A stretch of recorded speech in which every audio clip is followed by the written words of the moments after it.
Do you want to learn effective ways to build relationships, generate sales, and grow your business from successful entrepreneurs, startups, and CEOs without listening to a long interview?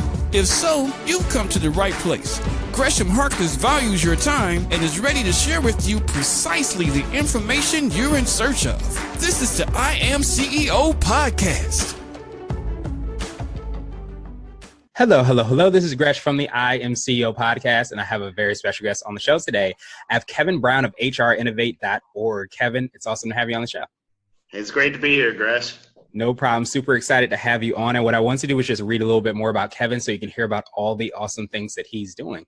And born in the Washington DC Metropolitan area with roots in Kentucky and El Salvador, Kevin loves to travel, is drawn to technology and music in his downtime. Between 2010 and 2015, Kevin worked as the Associate Peace Corps Director of Peace Corps Costa Rica, where he built a project focused on improving the pedagogical practice of public school teachers in conjunction with the Ministry of Public Education of Costa Rica. Kevin twice received a scholarship from Georgetown University, Hoya Saxa, in conjunction with the United States Department of State to live and work in Lomé Togo, West Africa, where he built various projects with the University of Lomé, with the assistance of the United States Embassy in Togo. Kevin received a master's degree in curriculum and instruction from Trinity University in Washington, DC in 2006. In his next chapter of his adventures, Kevin partnered with his wife to found HR Innovate, a recruiting agency based in Nicosia, Cyprus. Kevin, I appreciate you. I appreciate the bio and everything, but I wanted to kick everything off and ask you if you're ready to speak to the IAM274 community. I'm excited to speak to everyone. Awesome. So the first question I had was to hear a little bit more about what I call your CEO story and what led you to start your business. Well, let me say my background is in education, and I'm from Washington, D.C. I'm excited to speak to you for that reason, for the DMV. I was born in PG County. Okay. And as such, Salvadoran American. A lot of Salvadorans there. Yeah. Mm-hmm. So anyway, I studied at Trinity, and I got my degree in education, taught public school in Columbia Heights. And I've just been traveling the world, teaching, building curriculum. Then I got married to this wonderful lady, Katerina Andreou, and I came to Cyprus, which is really off of my life plan, if you know what I mean. Yeah. I was looking forward to actually working with the Ministry of Education of El Salvador before I came. I don't know if that was going to work out or not, but that's what I was looking at. But I'm in love. So I came to Cyprus, and she had started up her own recruiting agency here. And I joined the team, and in the last year, we have taken off. And it's been an exciting ride. Nice. It's funny how life kind of takes you in different routes, and you always plan to do X, Y, and Z, but it'll take you to A, B, and C. Yeah, that makes sense. So could you tell us a little bit more about what you're doing with HR Innovate? Can you tell us exactly how you're serving the clients you're working with? Sure. Well, HR Innovate, what we do is we match people looking for jobs with companies. Companies are clients, and they call us. They're the ones who pay us. The candidates, people looking for jobs, they don't pay anything. We give them advice. We help them with their digital profile, and we fit them with the best job for them if we have it. And if we don't, we don't. I think things that we do differently here at HR Innovate is we're very human-centered. Me with my background in education and my wife with a background in psychology and human services from the UK. Really look at people and try to help them move to the next level of their career, wherever they want to be. We try to make a really nice fit there. I think it ends up serving all three parties, the client, the candidate, and HR Innovate. Yeah, absolutely. I feel like anytime you're able to have those kind of win-win-win environment or win-win-win situations, that's always good. And I feel like that's always when, things really start to move forward and really start to kind of, break ground. Yeah. Yeah. And then my role here at HR Innovate is specifically all around digital media. Okay. I call myself the chief of operations, given that it's a small business and we own it. I guess I could call myself anything. And that's and that said, I've played with the title chief digital officer because I like that. But truly, it's chief of operations because I do everything from the Facebook to going to get the coffee and getting the water, facilities management, you name it. We're a small team. And so I got my sleeves rolled up and my hands into everything around here. Well, no, that definitely makes sense. And a lot of times you have to do that. When you're in it, whenever you're kind of building something, I also have my sleeves rolled up as well, too. That was not planned. But it's necessary, in every, form, shape or fashion, whenever you're going to work doing your thing. So do you find like there's a lot of I guess, how has the digital industry kind of affected, your industry specifically? Well, let me tell you, coming out of Washington, a lot of my friends work in politics, obviously, and a lot of them work in digital media politics, running campaigns. And we used to hang out, have dinner, have drinks or whatever, and talk about that. So I've taken some of those strategies with me, put them in my back pocket, and applied them to the recruiting agency here in Cyprus. I think, honestly, we've really changed the conversation in Cyprus. I won't call them our competition. I've actually written it down. Our sector colleagues, I believe, I see them kind of following what we do. So I feel like, okay, I'm on the right track. Like if I'm doing this and then our sector colleagues are like, hey, that's a great idea.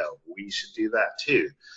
So when I came to Cyprus, people were posting maybe 50, 60 times a week of just the same thing over and over and over. And I came in and just said, you know what, let's get real, let's get authentic, let's engage our audience. And we have grown over the last 9-10 months by, on some platforms, up to 400, 500%. Yeah.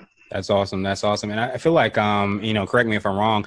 I usually ask for what I call your secret sauce, and this might be your secret sauce, but definitely let me know. But I find that when you have kind of like a strong mission or strong differentiator that you kind of touched on, that human-centered kind of focus, do you feel that kind of, I guess, manifests itself in so many different ways? Like you mentioned the digital media, where you're able to build and engage on maybe a better level because you have such a strong base related to that. Yeah, that's really it. And when you look at the reviews, for example, on Google reviews, everyone is saying, wow, these people took time to listen to me. And that goes back to what I was saying at the beginning, me coming from education and my wife from psychology. We're not here to make $1 million. We're not here to be the biggest agency in Cyprus or Europe, although I wouldn't, be mad about that. But we're not here to do that. What we're here to do is to be the best. And really the reason is because this is how we want to participate in society. We could go to the United Kingdom, we could go back to DC, we could get jobs with the government. We can do that, and we can make plenty of money and pay the rent. That's no problem. But this is what we want to do with life. So we wake up excited, and we want to talk to people, and it comes through in the business. And people are very appreciative because we're not doing a hard sales at everyone. We're not pushing people into jobs that they don't want to do to make a quick buck. It doesn't matter if they want it or if they don't want it. What does matter is if they make the right decision for them at that time in their life. That makes perfect sense. And let me ask you this. So people that use the service that you provide, does it matter where they're located? Do they have to be in Cyprus? They do not have to be in Cyprus, and our clients are not necessarily all in Cyprus. We work mostly within the framework of the European Union. It's easy for people to move back and forth between countries as far as work visas go. Mm-hmm. I find it interesting and I have no idea what's going to happen with Brexit, but there's a lot of just general chatter movement around Brexit because if they leave the European Union, this poses issues that I'm not even certain that I know what they might be. But that being said, we just launched our London number. We have clients in London. One of our clients, and I won't name them because we like to be very discreet, but they work with the National Health System, and they're doing health tech in London. And so we do London recruitment as well as Cyprus recruitment, and look forward to hearing from the rest of Europe.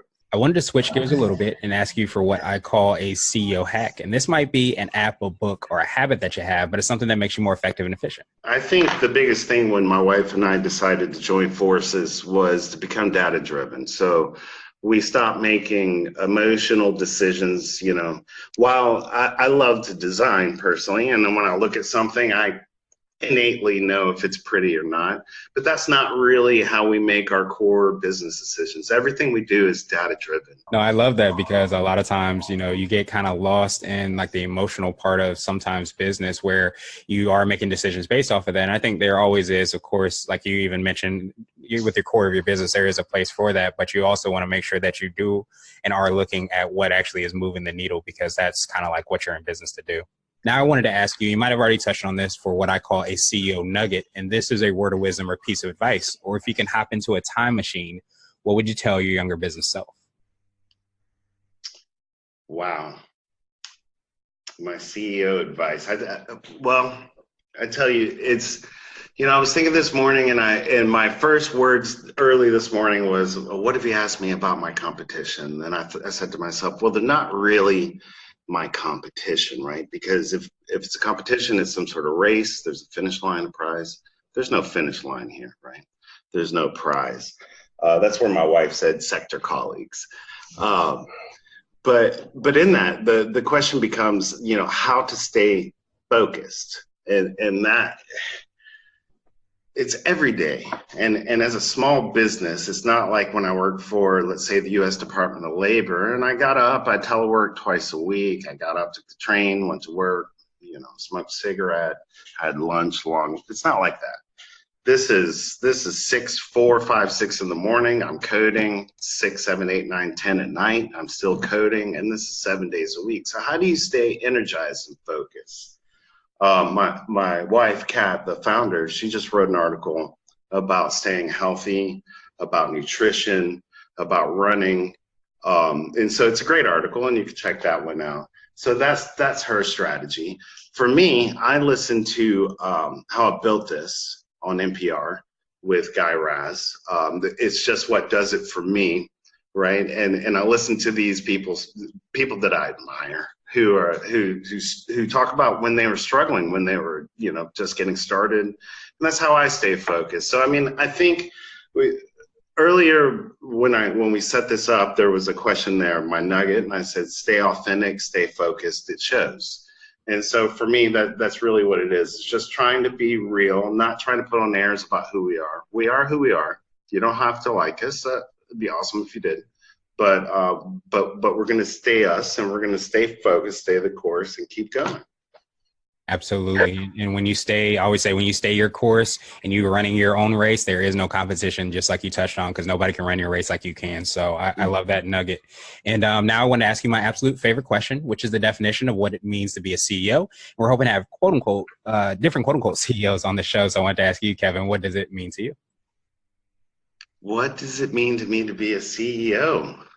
Well, life, really. For me, it's life. To me, it's everything.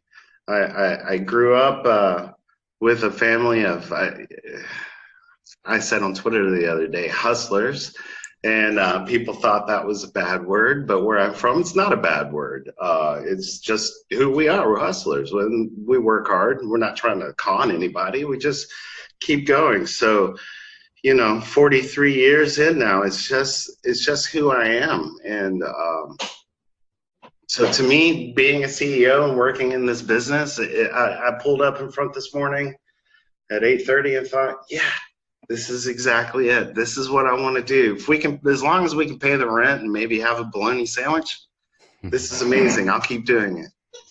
Absolutely. I love that. CEO is life. So I definitely would echo that. So Evan, I appreciate your time. What I want to do is pass you the mic, so to speak, just to see if there's anything additional you can let our readers and our listeners know. And then of course, how best they can find you and hear about all the things you're doing. Okay, great. Yeah. Well, first off, I'd like to say, please come visit us at hrinnovate.org. That's hrinnovate.org. I wish it was .com, but it's not, and I didn't set it up. So there we have it, right? Mm-hmm. But we are extremely content heavy. We have a lot of videos coming out. We have a lot of blogs coming out. We're active on Twitter and Facebook and just across all the channels. So I really love to, we love to engage people, talk to them, give them advice, take advice, however it may be. So that's, we're a people-centered business. We like people. We want to talk to people. And that's what I'm here for. If you see us online, that's me, and hello. Awesome. Well, I appreciate you for taking some time out again, Kevin. We'll have those links in the show notes as well, but I hope you have a phenomenal rest of the day.